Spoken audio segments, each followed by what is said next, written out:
Today we're going to finish our book. Later I'll ask you to draw a picture of your favorite part and write about it. Now look at the policeman. Where have you seen a policeman running earlier in the story? You're right, in the public garden.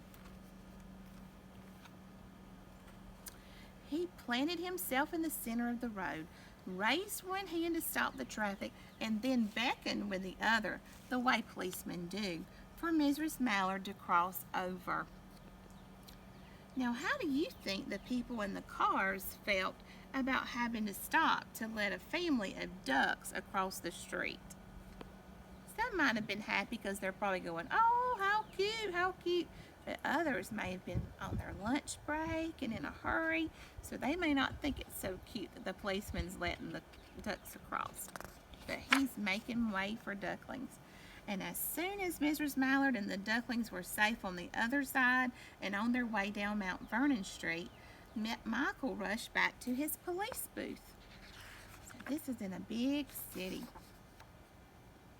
He called Clancy at headquarters and said, "Hey, there's a family of ducks walking down the street." "Family of what?" "Ducks," yelled Michael. "Send a police car, quick." Now, why do you think he's sending a police car? This is why.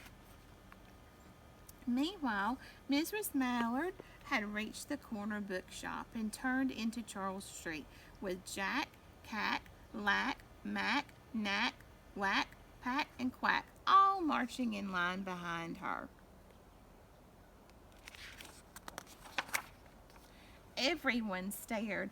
An old lady from Beacon Hill said, "Isn't it amazing?" And the man who swept the streets said, "Well, now, ain't that nice?" And when Mrs. Mallard heard them, she was so proud she tipped her nose in the air and walked along with an extra swing in her waddle.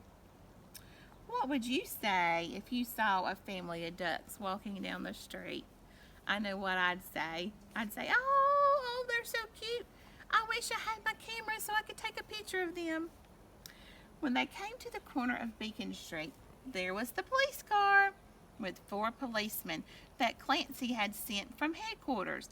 The policemen held back the traffic so Mrs. Mallard and the ducklings could march across the street.